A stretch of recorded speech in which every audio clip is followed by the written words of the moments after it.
Hello friends, used car market में second hand car जब भी लेने जाते हैं ज्यादातर लोग फंस जाते हैं। लकीली कुछ लोग ऐसे होते हैं जिनको एक अच्छी कार मिल पाती है जो साफ सुथरी हो, नॉन एक्सीडेंटल हो, गाड़ी में कोई प्रॉब्लम ना हो और सबसे बड़ी बात पेपर भी क्लियर हो। लास्ट वीडियो में आपने देखा मैंने टेस्ट ड्राइव ली थी क्रेटा की, और इस टेस्ट ड्राइव में मैंने आपको फिजिकली कार को चेक करने के सारे चेक पॉइंट्स बताए, कैसे इंजन चेक करेंगे, कैसे सस्पेंशन चेक करेंगे, टेस्ट ड्राइव कैसे लेंगे, एवरीथिंग डिटेल में बताया। रह गया था तो सिर्फ पेपर को चेक करना बताना।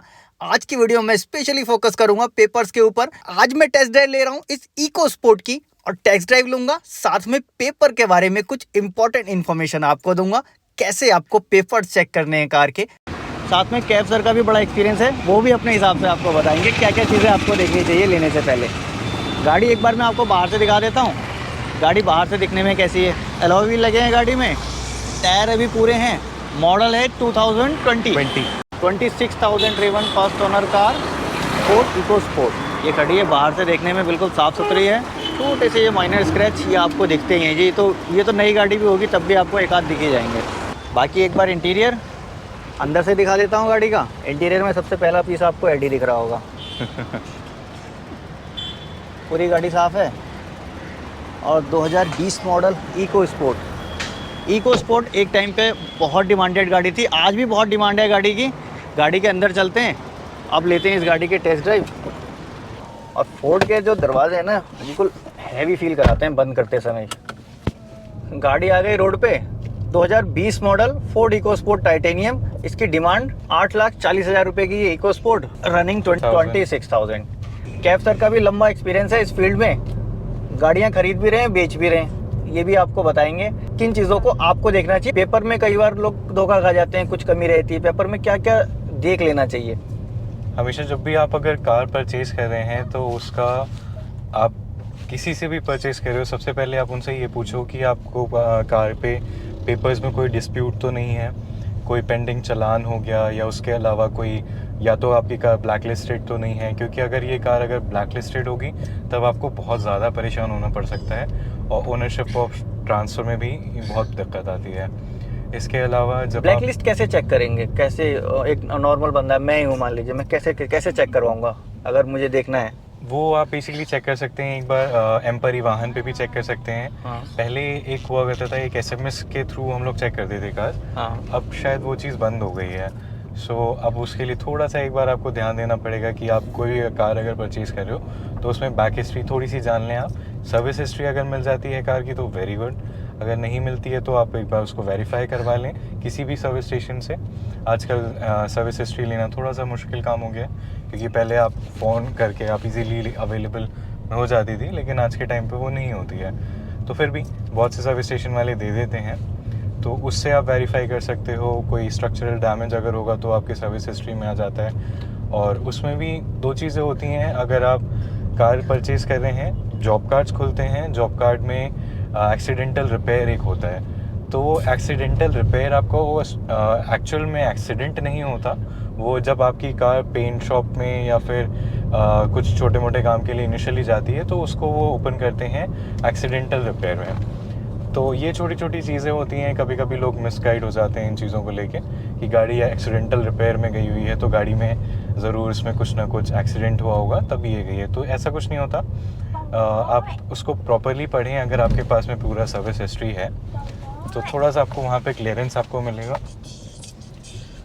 और कई बार गाड़ी पे ऐसा भी रहता है कि लोन रहता है, राइट, लोन चढ़ा रहता है, ऑनर बेच देता है, बाद में पता चलता है। तो इसके लिए क्या किया जा सकता है, कैसे देख सकते हैं इसको? लोन के लिए आप हमेशा जब भी देखते हैं तो आप उसको एम परिवहन पे भी आप चेक कर सकते हैं। वहाँ पे फाइनेंसर का नेम लिखा हुआ आ जाता है, कोई भी बैंक होगा उसका नेम लिखा हुआ होगा। अगर आरसी भी देखते हैं तो पहले की आरसीज में फाइनेंसर्स का नेम लिखा हुआ आता था, पर अब शायद नहीं आता है। सो उस केस में आप एम परिवहन पे चेक कर सकते हैं, एंड वहाँ पे चेक करने के बाद में आपका ये डाउट क्लियर हो जाता है कि अगर फाइनेंस है तो डेफिनेटली जिसने भी कार बेची होगी, कोई भी अगर बायर उसको परचेज़ करता है या कोई भी कंपनी भी परचेज़ करती है तो उस केस में वो आपसे एनओसी ज़रूर लेगी, तभी उसके बाद में वो ओनरशिप ट्रांसफ़र में वो पॉसिबिलिटीज़ होती हैं। क्योंकि जब वो लोन क्लोज़ होगा तभी वो आपके नाम पे कार ट्रांसफ़र होगी, तो वो एनओसी के डॉक्यूमेंट्स लगते हैं, फिर उसके बाद में ट्रांसफ़र ऑफ ओनरशिप पे भी जाती है कार। तो ये कुछ चीज़ें हैं जो कि बहुत नेसेसरी होती हैं कार पे जब आप परचेज करते हैं डॉक्यूमेंट्स को लेके। पेपर क्या क्या चीज़ें चेक करनी है, क्योंकि कैफ सर को ज़्यादा एक्सपीरियंस है, इनका रोज का काम है, इन्होंने आपको बताया। सारी चीज़ों को नोट कर लीजिए। साथ में गाड़ी का इंश्योरेंस कैसा है, कई बार इंश्योर्ड है गाड़ी बोल देते हैं कि साहब इंश्योर्ड तो है, लेकिन वो थर्ड पार्टी होती है, क्योंकि फर्स्ट टाइम जब गाड़ी निकलती है शोरूम से तो 3 साल का इंश्योरेंस लेके निकलती है, जिसमें कि 1 साल का आपका होता है फुल और बाकी के 2 साल वो थर्ड पार्टी रहता है। तो वो भी एक बार चेक कर लीजिए, अगर है वो कुछ कम है तो फिर उसको आप नेगोशिएशन ले सकते हैं या फिर उनको बोल सकते हैं कि आप हमको करा के दे दीजिए। अब जो चीज़ें कैफ सर से बताने से रह गई वो बता देता हूँ। देखिए, कार का इंपॉर्टेंट डॉक्यूमेंट होता है आरसी यानी रजिस्ट्रेशन सर्टिफिकेट। अब इस सर्टिफिकेट पे आपको क्या चेक करना होता है, ध्यान से सुनिए। आपको आरसी के ऊपर देखना होता है गाड़ी का इंजन नंबर, चेसी नंबर, दोनों आपके आरसी पे मेंशन होंगे। अब इसी इंजन नंबर और चेसी नंबर को आपको मैच करना होता है अपनी गाड़ी से। गाड़ी में एक प्लेट लगी हुई होगी, उस प्लेट में इंजन नंबर और चेसी नंबर क्लियर मेंशन होगा, आप उस प्लेट से भी मैच कर सकते हैं। और इसके बाद जो ज़रूरी चीज़ है, आपको गाड़ी में मैच करना है, क्योंकि प्लेट कई बार चेंज कर जा सकती है। प्लेट एक रिपीट से लगी हुई होती है, उसको चेंज कर सकते हैं। आप देखेंगे आपकी कार में चेसिस नंबर खुदाई से लगा होगा, पंचिंग की होगी। जो पंचिंग की होती है उसको जल्दी से टेम्पर करना मुश्किल होता है, लेकिन हाँ, टेम्पर वो भी हो जाता है। पहले आपको उस खुदाई वाले नंबर को मैच करना है, पंचिंग वाले नंबर को मैच करना है अपने आरसी के साथ। कहाँ मिलेगा वो बता देता हूँ। जैसे ही आप कार का बोनट खोलेंगे, बोनट खोलते आपको ऊपर चेसिस में साइड में आपको पंच मिल जाएगा, नीचे पंच मिल सकता है, और ये लोकेशन हर गाड़ी में डिफरेंट होती है। आप गूगल करेंगे, जिस गाड़ी का चेसी नंबर आपको जानना है वहाँ लोकेशन आ जाएगी कि इस लोकेशन पे है। कई बार कार एक्सीडेंट होती है और एक्सीडेंट होने के बाद पूरा बॉडी शेल चेंज होता है, तो वहाँ पे चेसी नंबर मैच नहीं हो पाता। कई बार चोरी की गाड़ियों में भी इस तरह के काम करते हैं। दूसरा, इंजन नंबर।